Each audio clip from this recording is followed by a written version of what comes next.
Hello class last जो class थी हमारी वो हमारे जो थी वो हम आपको जूलॉजी बताए थे और इसके बाद हमने आज का जो क्लास रखी है वो बॉटनी की है। बॉटनी में आपका फर्स्ट चैप्टर चल रहा था जो कि क्या है, sexual reproduction in flowering plant.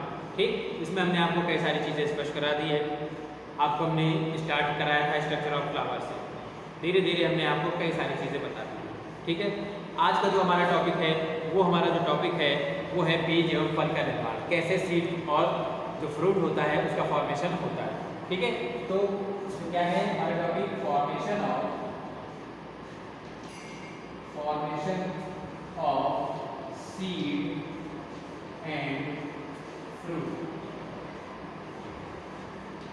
ठीक है, या क्या है, फल या बीज एवं फल का निर्माण, बीज एवं फल का निर्माण। ठीक है, जैसे कि हमने आपको शायद पहले भी बताया होगा कि जो बीजांड है, ठीक है, और अंडाशय है, ये दोनों फल और बीज के निर्माण में पार्टिसिपेट करते हैं और यही क्या है, फ्लावर में प्रेजेंट होते हैं। और फ्लावर में प्रेजेंट होने के बाद जब कई सारी क्रियाएं संपन्न हो जाती है, मतलब एक प्लांट जब ग्रो करता है, धीरे धीरे उसमें स्टेम, लीव्स और कई सारी चीज़ें उसमें। ठीक है, तो क्या है, जब यहाँ पास हम बीज की अगर बात करते हैं तो जो ओव्यूल होता है या बीजांड होता है, बीजांड से बीज का निर्माण होता है। ठीक है, और जो हमारा फल है, फल का निर्माण कैसे होता है, जो अंडाशय है, अंडाशय जिसे हम ओवरी कहते हैं, ओवरी से क्या होता है, किसी भी फ्रूट का निर्माण होता है। तो इस तरीके की ये रिएक्शन या ये क्रियाएं चलती रहती हैं। अब कैसे होता है, जब द्विनिषेचन की क्रिया के पश्चात जब डबल फर्टिलाइजेशन हो जाता है तो उससे निर्मित जो एम्ब्रियो होता है तथा जो भ्रूणपोष होता है उसमें अनेक प्रकार के परिवर्धन के साथ साथ अंडाशय तथा उससे संबंधित अन्य भागों को भी अनेक प्रकार से क्या होता है, उनमें परिवर्तन होता रहता है। ठीक है, धीरे धीरे जैसे फर्टिलाइजेशन हो गया, डबल फर्टिलाइजेशन हो गया, उसके बाद क्या हुआ, एम्ब्रियो फॉर्म हुआ। एम्ब्रियो फॉर्म होने के बाद और भी कई सारे परिवर्तन होते रहते हैं, चाहे हम एंडोस्पर्म की बात करें और चाहे किसी भी और हम किसी की बात करें। ठीक है, सभी में कुछ ना कुछ चेंजेस आते रहते हैं। तो क्या है, बीजांड में क्या होता है, बीजांड में बीजों का निर्माण होता है। फल आवरण तथा बीजों को संयुक्त रूप से है हम क्या कहते हैं, फल कहते हैं। ठीक है, क्या है, जो फल आवरण होता है तथा बीज दोनों को संयुक्त रूप से हम क्या कहते हैं, फल कहते हैं। क्यों कहते हैं, क्योंकि फल में ही जो होता है वो बीज पाया जाता है। ठीक है, ऐसा तो नहीं है कि बीज अलग बन रहा है और फल अलग बन रहा है। तो जब फल बनेगा उसी के बाद बीज का निर्माण होता है। ठीक, तो क्या है, अंडाशय से फल विकसित होता है और बीजांड से बीज का निर्माण होता है। अब बीज का निर्माण में कैसे क्या पार्टिसिपेट होते हैं, बीज के निर्माण में जो हमारा सीड का फॉर्मेशन है वो कैसे होता है। सबसे पहले क्या होता है, द्विनिषेचन की क्रिया के फलस्वरूप जो हमारा ओव्यूल होता है उसमें बहुत सारे परिवर्तन होते हैं। ठीक है, बीज के निर्माण में बहुत सारे परिवर्तन होते हैं। जैसे अगर हम परिवर्तन की बात करें, ठीक, तो जो हमारा फ्यूनिकल होता है, मीन सबसे अपर पार्ट होता है बीज का। ठीक है, तो वो क्या है, जो बीज होता है वो धीरे धीरे कैसे स्टार्च में कन्वर्ट हो जाता है। ठीक है, जो हमारा फ्यूनिकल होता है, फ्यूनिकल, ये हम सीड के बारे में बता रहे हैं, फॉर्मेशन ऑफ सीड। ठीक, जो हमारा फ्यूनिकल होता है वो धीरे धीरे स्टार्च में कन्वर्ट हो जाता है। ठीक है, फ्यूनिकल, ओके। उसके बाद जो हमारा वृंतक होता है जिसे हम हाइलम के नाम से जानते हैं, हाइलम क्या है, वो नाभिका या वृंतक में ही कन्वर्ट रहता है। ठीक, हाइलम जिसे हम क्या है, नाभिका जो हाइलम होती है वो हाइलम में ही रहती है। ठीक, हाइलम मतलब जो सबसे टिप पार्ट होता है जिसमें छेद की जैसे संरचना दिखाई देती है। जैसे हम स्ट्रक्चर ऑफ अगर हम चने की बात करें तो ऊपर थोड़ा सा टिप पार्ट पर दिखाई देता है, वही हमारा क्या होता है, हाइलम कहलाता है। और ये हाइलम है। ठीक है, हाइलम में कोई भी चीज नहीं होता है। उसके बाद जो हमारा है, जो बीजांड काय होता है जिसे हम न्यूक्लियस कहते हैं। ठीक, जो न्यूक्लियस होता है वो धीरे धीरे क्या होता है, नष्ट होने लगता है।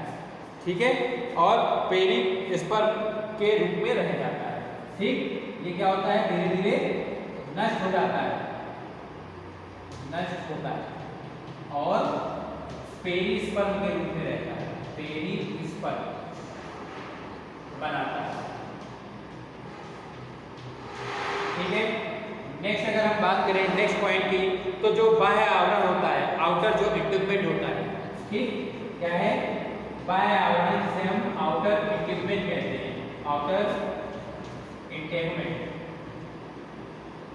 ठीक, वो भी क्या होता है, धीरे धीरे क्या होने लगता है, टेस्टा का निर्माण करने लगता है। ठीक है, टेस्टा मतलब जो बाहरी कवच होता है, ठीक, आवरण होता है, जिसे हम क्या कहते हैं, टेस्टा कहते हैं, जिसे हम क्या बोलते हैं, बाह्य कवच कहते हैं। उसके बाद जो हमारा नेक्स्ट पॉइंट है वो क्या है, जो इनर इंटेगमेंट है वो क्या है, टेगमेंट में कन्वर्ट हो जाता है।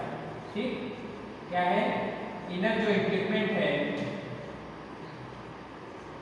इनर इंटेगमेंट किसमें कन्वर्ट हो जाता है, टैगमेंट में, टैगमेंट में कन्वर्ट हो जाता है इनर इंटेगमेंट। ओके, इसके बाद हम बात करते हैं माइक्रोपाइल की, जिसे हम बीजांड द्वार कहते हैं। तो बीजांड द्वार क्या करता है, बीजांड द्वार जिसे हम क्या बोलते हैं, माइक्रोपाइल के नाम से जानते हैं। तो माइक्रोपाइल में कोई भी परिवर्तन नहीं रहता है, नो चेंज होता है। ठीक है, माइक्रोपाइल माइक्रोपाइल में ही रहता है। ओके, इसके बाद जो हमारा है, जो भ्रूणकोश है या एम्ब्रियो सैक है, एम्ब्रियो सैक में कई सारी चीजें होती हैं। ठीक है, एम्ब्रियो सैक मतलब जो आवरण होता है एम्ब्रियो का, तो एम्ब्रियो सैक जो होता है वो धीरे धीरे नष्ट होने लगती है। उसके साथ साथ जो सहायक कोशिकाएं होती हैं वो क्या होती हैं, क्योंकि यहाँ पास ये क्या होता है, डिप्लॉयड भ्रूण होता है। ठीक है, तो डिप्लॉयड भ्रूण का निर्माण करती है और उसके बाद जो एंटीपीडल या एंटीपोडल सेल्स होती हैं वो धीरे धीरे नष्ट हो जाती है।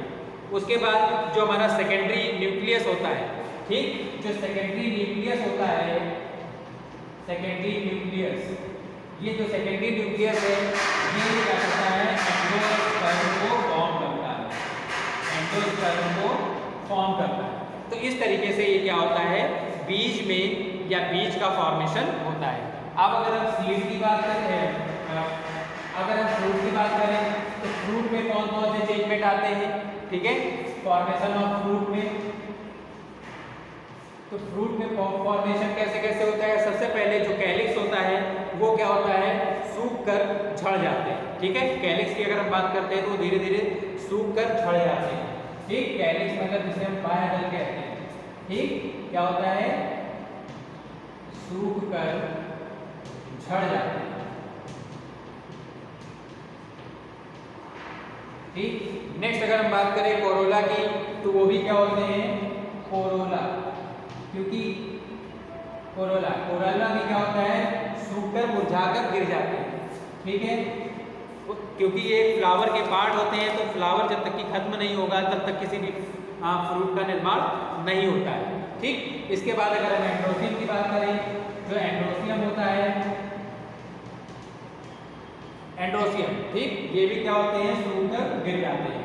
ठीक है, जो कि एक मेल पार्ट होता है। इसके बाद हम गायनोसियम की अगर बात करते हैं, तो गायनोसियम में जो पार्ट अगर हम पहली बात करें तो स्टाइल है। ठीक, गायनोसियम में फर्स्ट पार्ट जो है स्टाइल, स्टाइल में क्या है, सूख कर धीरे धीरे क्या होती है, झड़ जाती है। ठीक है, इसके बाद अगर हम अंडाशय की बात करते हैं, अंडाशय जिसे ओवरी कहते हैं, ओवरी, ठीक है, ये क्या करती है, फल भित्ति का निर्माण करती है। ठीक है, इसका निर्माण करती है, फल भित्ति का, या हम कहते हैं सबसे बाहरी भित्ति जो कि एपिकाल कहलाता है। इस फल भित्ति का निर्माण करने वाला काम कौन करता है, जो हमारी ओवरी होती है वो करती है। ठीक है, इसके बाद जो हमारा बीजांड है, ठीक है, बीजांड मतलब जो ओव्यूल होता है, ओव्यूल होता है वो हमारा कन्वर्ट होता है किसमें, सीड में बदल जाता है, बीज में बदल जाता है। तो इस तरीके से क्या होता है, धीरे धीरे इसमें चेंजमेंट आने लगते हैं और धीरे धीरे इन सब चीजों में परिवर्तन होते हैं। तो जो हमारा आज का टॉपिक था वो फॉर्मेशन ऑफ सीड, कैसे सीड बीज का फॉर्मेशन होता है और कैसे फल का फॉर्मेशन होता है, कैसे इसका डेवलपमेंट होता है, वो सारी चीज़ें आपको हमने आज की क्लास में बताई है। अगर हमने बताया है कि बीजांड है, ओव्यूल है, तो उससे सीड का ही निर्माण होता है, तो वो सीड ही बनाएगा, ये नहीं कि वो फ्रूट में कन्वर्ट हो जाएगा। ठीक है, तो जो ओव्यूल है, ओव्यूल से सीड का फॉर्मेशन, और जो हमारा ओवरी है, अंडाशय जिसे कहते हैं, उससे हमारा फ्रूट का निर्माण होता है या फल का निर्माण होता है। ठीक है, तो आज की क्लास में बेटा इतना ही रहेगा। अगर कोई भी प्रॉब्लम आती है तो डिस्कस करिए।